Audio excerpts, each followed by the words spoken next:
Hello everyone, I am Sharmila and today we are going to discuss about the last topic of molecular basis of inheritance class 12th and the topic is Human Genome Project.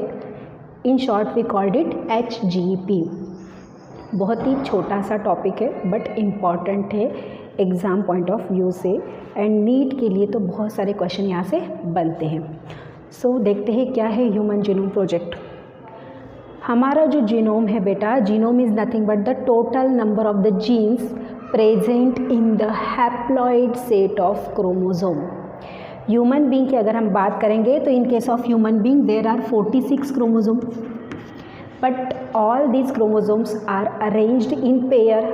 So pair में arranged होने की वजह से हम उसको बोलते हैं 23 pair of chromosome. तो इसको डिप्लॉयड सेल कहा जाता है. जिस सेल में 23 पेयर ऑफ क्रोमोसोम मिलते हैं that cell we call the diploid cell. कौन सी रहती है? जनरली यूकैरियोटिक ऑर्गेनिज्म की सेल्स. और जिस क्रोमोसोम में या जिस सेल के अंदर सिर्फ सिंगल नंबर ऑफ क्रोमोसोम पाए जाते जो पेयर में नहीं होते, मीन्स ओनली 23 क्रोमोसोम होंगे, तो वो कहलाती है हैप्लॉइड सेल. तो ह्यूमन बीइंग में हैप्लॉइड सेल को इससे नोटिफाई किया जाता है. ह्यूमन बीइंग में हैप्लॉइड सेल कौन सी है?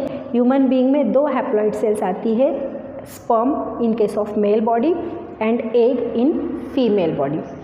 Generally haploid set of chromosome found in the prokaryotic cell and diploid set of chromosome found in the eukaryotic cell. तो haploid set of chromosome में कितना number of जीन प्रेजेंट है? All that gene we call the genome. उन सभी jeans को हमने genome कहा है. इसी जीनोम की स्टडी हमें इस ह्यूमन जीनोम प्रोजेक्ट के अंदर करना है. Means haploid set of chromosome के अंदर टोटल नंबर ऑफ जीन कितने होंगे, कौन से जीन कहाँ पे लोकेटेड होंगे, कौन सा जीन कौन से कैरेक्टर्स को फाउंड करता है या कौन से कैरेक्टर्स को कैरी करता है फॉर द नेक्स्ट जनरेशन. इन सभी की स्टडी हमें इसके अंदर करनी है. सो स्टार्टेड बाय, कब स्टार्ट किया गया था ये प्रोजेक्ट और किसके द्वारा स्टार्ट किया गया था?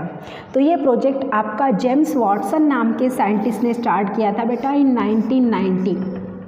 1990 में उनने स्टार्ट किया था और उसका चार्ज बाद में 1993 में कॉलिन को दिया गया था. मतलब 3 सालों तक 91, 92, 93 या 90 यहाँ पे जेम्स वॉट ने उसके ऊपर वर्क किया. उसके बाद उसका चार्ज कॉलिन को दिया गया इन 1993. इस पार्ट की ईच एंड एवरी टर्मिनोलॉजी बहुत इंपॉर्टेंट है. नीट के ऊपर यहाँ पे बहुत सारे क्वेश्चन प्रिपेयर्ड होते हैं. सो स्टार्ट किसने किया था? US department of energy and national institute of health. ये नेम भी बहुत इंपॉर्टेंट है, यहाँ से भी क्वेश्चन अराइज हो सकता है कि किसने स्टार्ट किया था. तो US department of energy and national institute of health के द्वारा 1990 में स्टार्ट किया गया था, जिसका इनिशियली चार्ज जेम्स वॉटसन के पास था और बाद में वो चार्ज आपका कॉलिन के हाथ में सौंप दिया गया. फंडिंग किसने की? अब कोई भी प्रोजेक्ट के ऊपर अगर हम कोई काम करते हैं तो प्रोजेक्ट को फंडिंग करनी पड़ती है. मीन्स आपको उसको मनी चाहिए किसी भी प्रोजेक्ट के ऊपर काम करने के लिए. तो ये मनी किसने प्रोवाइड करवाई? फंडिंग किसने की उसके लिए? तो उसके लिए फंडिंग की थी वेलकम ट्रस्ट ऑफ यूके में. सबसे पहले वेलकम ट्रस्ट यूके का जो यूनाइटेड किंगडम का जो वेलकम ट्रस्ट है उसके द्वारा स्टार्ट किया गया था. एंड देन बाकी के जो कंट्री है उसने भी अपना कंट्रीब्यूशन उसको दिया था. कौन सी कंट्री ने दिया था? Japan, France, Germany and China. सबसे पहले स्टार्ट तो वेलकम ट्रस्ट नहीं किया गया था जो यूनाइटेड किंगडम के अंदर है. देन उसका अंदर अपना contribution Japan, France, Germany and China ने भी दिया था. सो एस्टीमेट प्लान कितने साल का था? जैसे अगर हम किसी भी चीज़ का प्लान बनाते बेटा तो हम जनरली ये करते हैं कि मुझे इतने समय में ये प्लान कंप्लीट करना है. तो इस ह्यूमन जीनोम प्रोजेक्ट के लिए भी जो प्लान बनाया गया था उसका टाइम पीरियड जनरली था 15 ईयर्स. मीन 15 ईयर्स में उसको कंप्लीट करना था. ये एस्टीमेट उनने एक टाइम पीरियड लिया था. बट ये आपका समय के 2 साल पहले ही कंप्लीट हो गया. मीन्स 13 ईयर्स में ये पूरा प्लान आपका कंप्लीट हुआ था.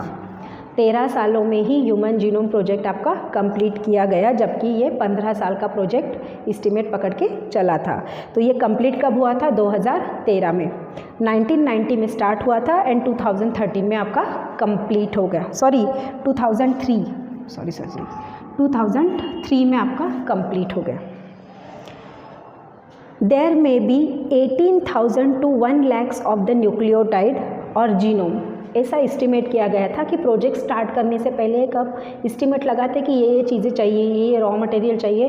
तो जब इनने स्टार्ट किया था प्रोजेक्ट जेम्स वाटसन के द्वारा, तब उनने भी एस्टिमेट लगाया था कि मे बी हमारे जीनोम के ऊपर 80,000 to 1 lakh ऑफ न्यूक्लियोटाइड होंगे, 1 lakh ऑफ जीन्स होंगे।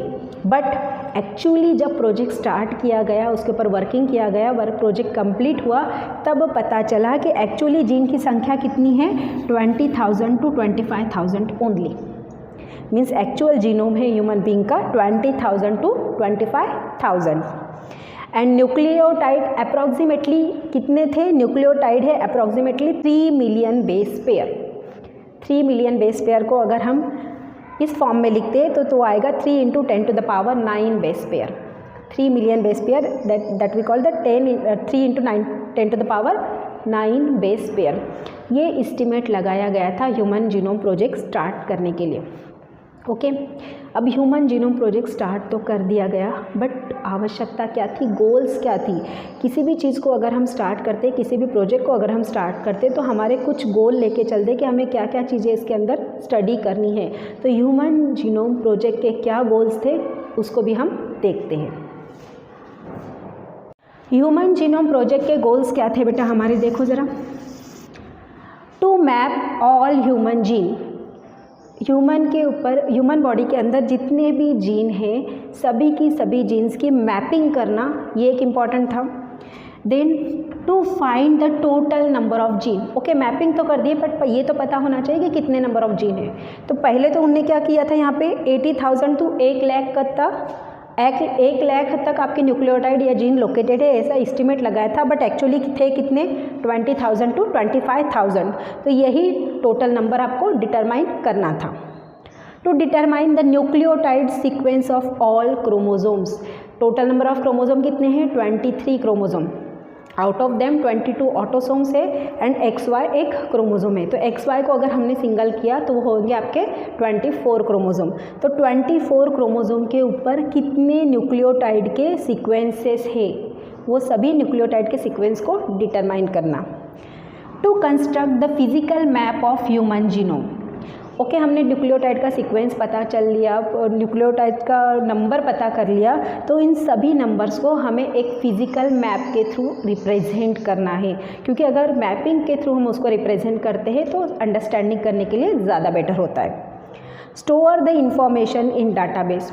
अब हमने प्रोजेक्ट तो बना लिया, सब इन्फॉर्मेशन ले ली, बट ये इन्फॉर्मेशन को हमें डाटाबेस में स्टोर करके रखना है। क्यों, हम उसको हैंड रिटन स्टोर करके नहीं रख सकते, रख सकते, हम उसको हैंड रिटन भी स्टोर करके रख सकते हैं, बट उसका जो अप्रॉक्सीमेट हैंड रिटन करने के बाद जो approximate number of the books होंगी वो कुछ ज़्यादा ही होंगी, वो हम देखते हैं आगे वीडियो में।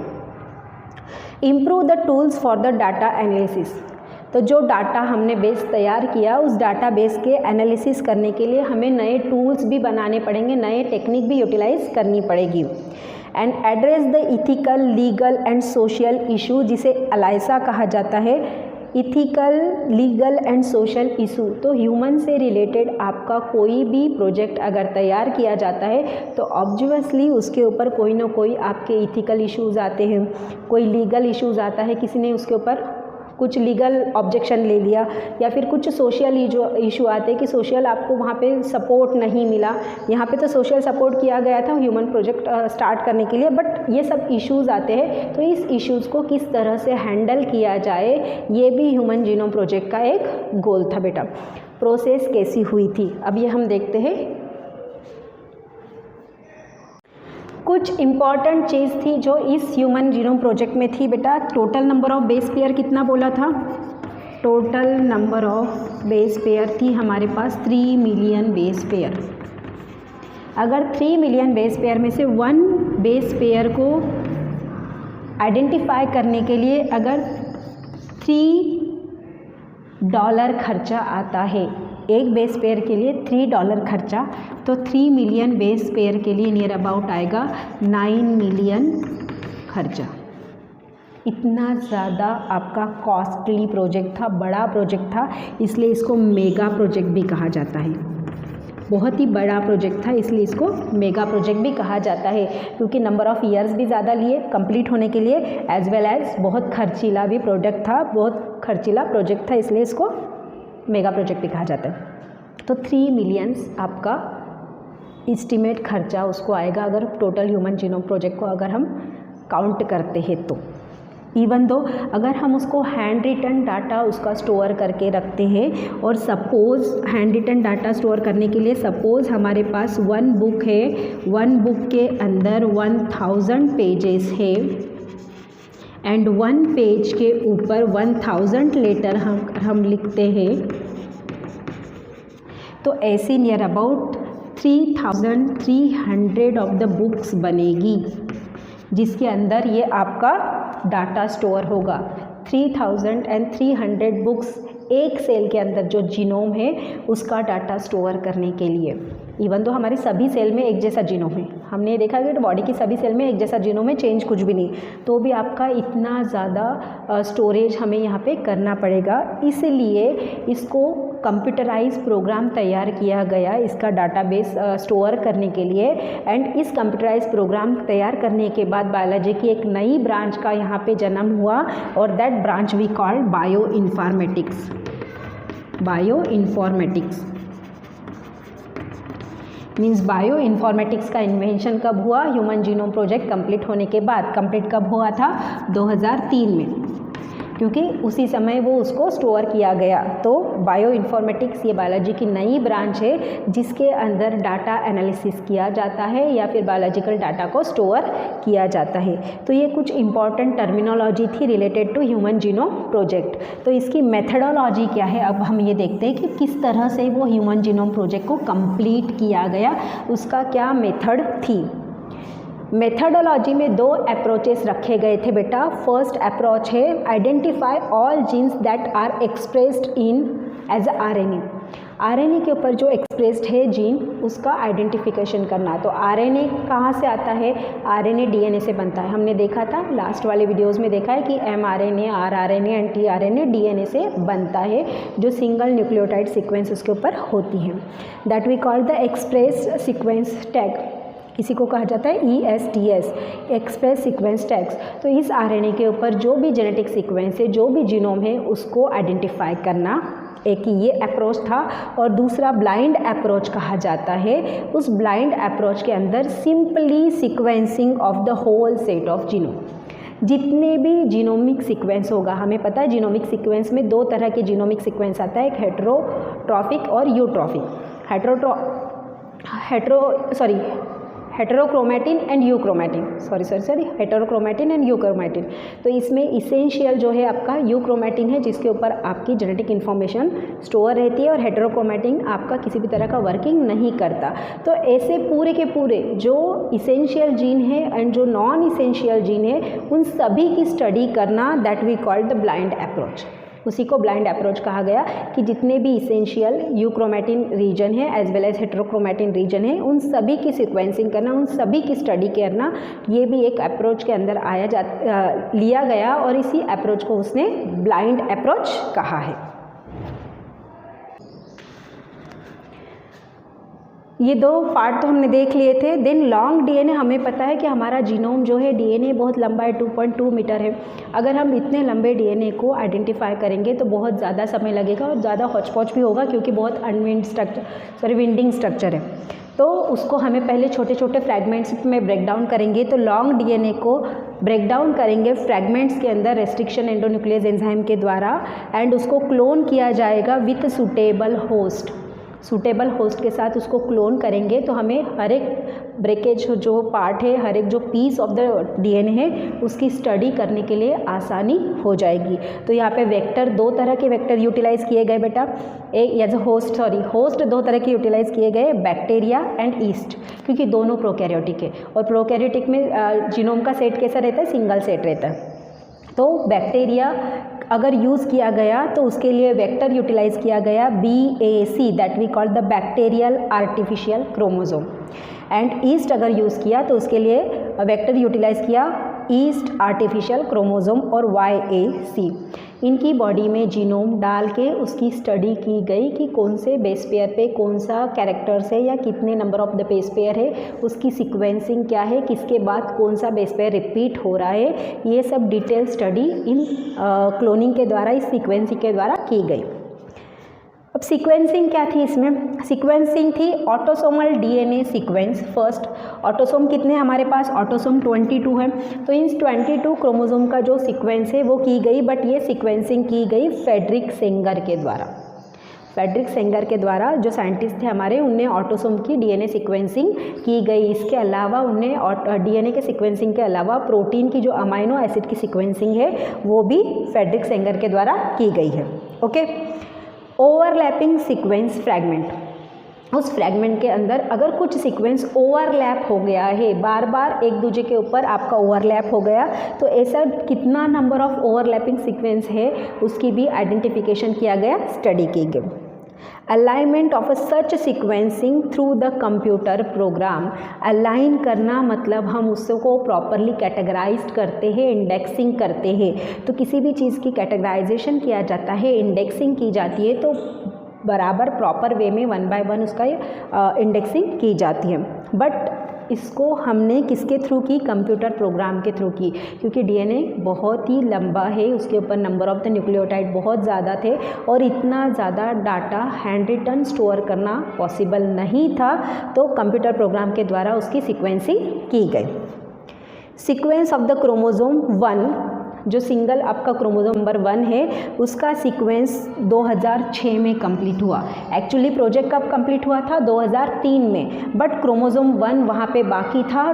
क्रोमोसोम 1 की जो सीक्वेंसिंग थी वो कंप्लीट हो गई 2006 में। मीन्स हम एस्टिमेट बोल सकते हैं कि टोटल प्रोजेक्ट आपका कंप्लीट हुआ 2006 में। क्रोमोसोम 1 की सीक्वेंसिंग कंप्लीट होने के लिए इतना ज़्यादा समय क्यों लगा? क्योंकि क्रोमोसोम 1 के ऊपर सबसे ज़्यादा बेस पेयर लोकेटेड है बेटा। यहाँ से क्वेश्चन अराइज हो सकता है, very very important, most important. Chromosome 1 के ऊपर जो बेस पेयर है वो है 2968 बेस पेयर, 2968 बेस पेयर। ये जो टोटल 24 नंबर ऑफ क्रोमोसोम है उनसे सबसे ज़्यादा।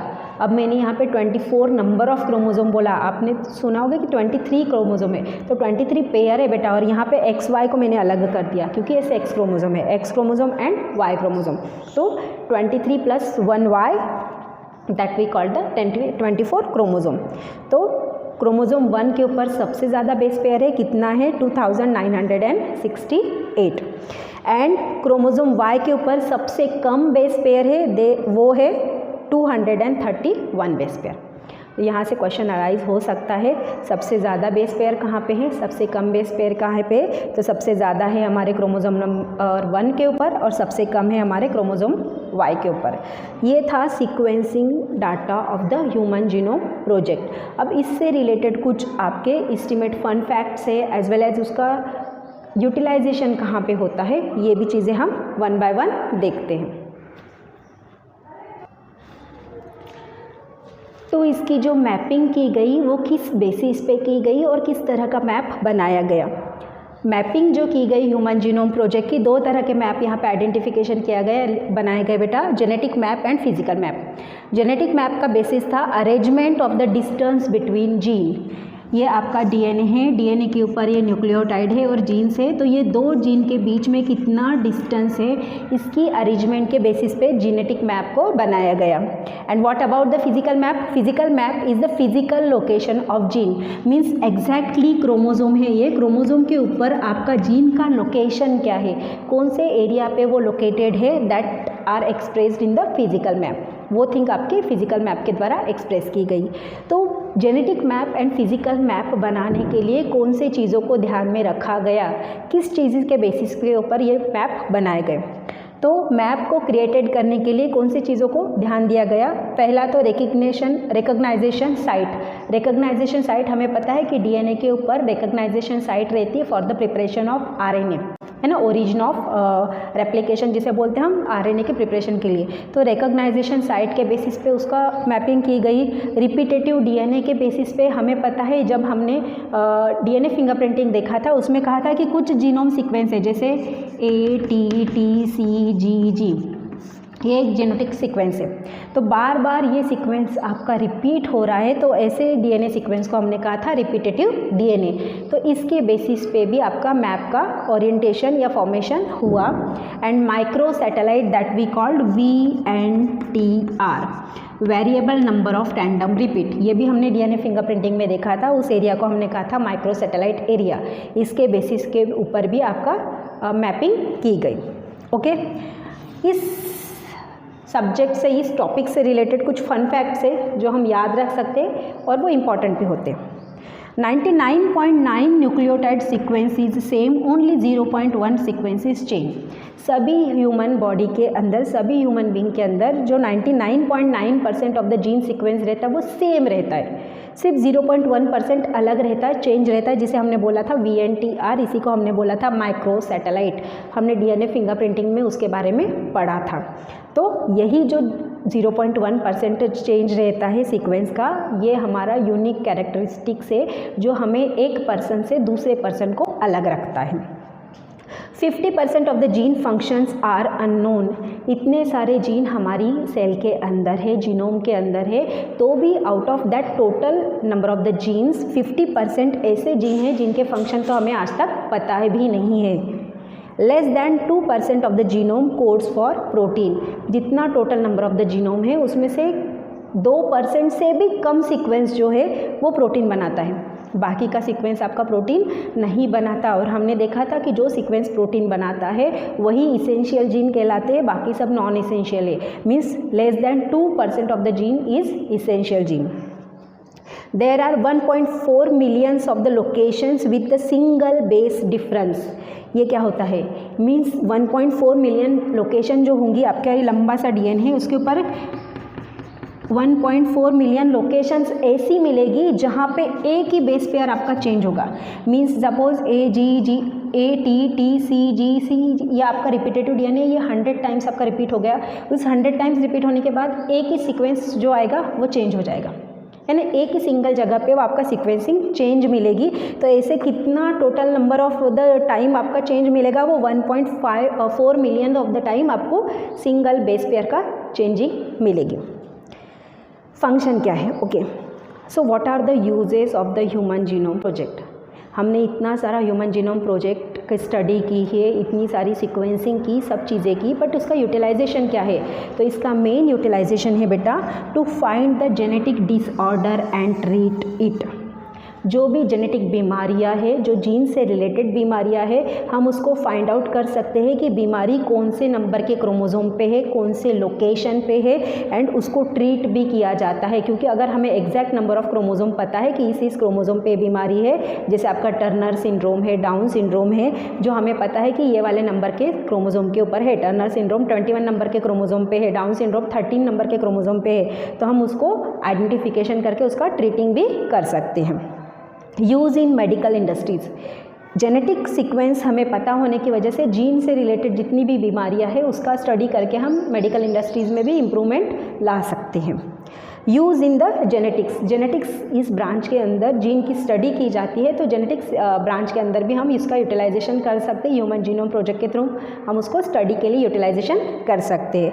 And finally it is use for the connecting link between the evolution. मतलब इवोल्यूशन में भी हेल्प करता है, जो हमारे एंसेस्टर्स थे या फिर जो मॉडर्न जनरेशन है उनके बीच में क्या कनेक्टिंग लिंक है, ये देखने के लिए भी ह्यूमन जीनोम प्रोजेक्ट का, इन case of human being only, इसका यूटिलाइजेशन हम करते हैं।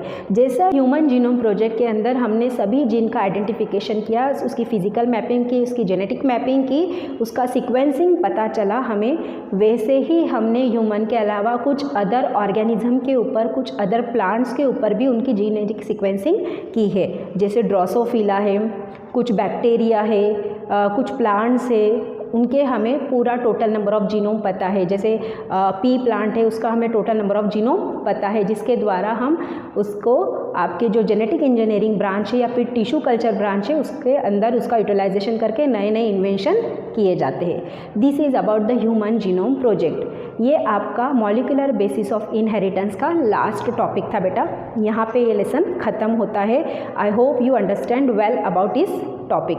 इस टॉपिक से रिलेटेड नोट्स जो है वो आपको डिस्क्रिप्शन बॉक्स में मिल जाएगी, एज वेल एज जो माइक्रो नोट्स आपको चाहिए इस टॉपिक से रिलेटेड, क्योंकि अगर हम माइक्रो नोट्स से पढ़ते हैं तो हमें पूरा लेसन नहीं पढ़ना पड़ता बेटा, हम कम समय के अंदर बहुत सारा मैटर को कैचअप कर सकते हैं। तो इस टॉपिक से रिलेटेड माइक्रो नोट्स भी आपको मेरे टेलीग्राम चैनल पे मिल जाएगा, जिसकी लिंक डिस्क्रिप्शन बॉक्स में है, तो आप वहाँ से जाके इसके माइक्रो नोट्स को कलेक्ट कर सकते हैं। और आपका जो इससे रिलेटेड टॉपिक है, जो पहले वीडियोस हमने कंप्लीट किए हैं, उसकी भी लिंक्स आपको डिस्क्रिप्शन बॉक्स में मिल जाएगी। तो अगले वीडियो में हम एक नए लेसन के साथ आपके सामने हाजिर होंगे। Thank you.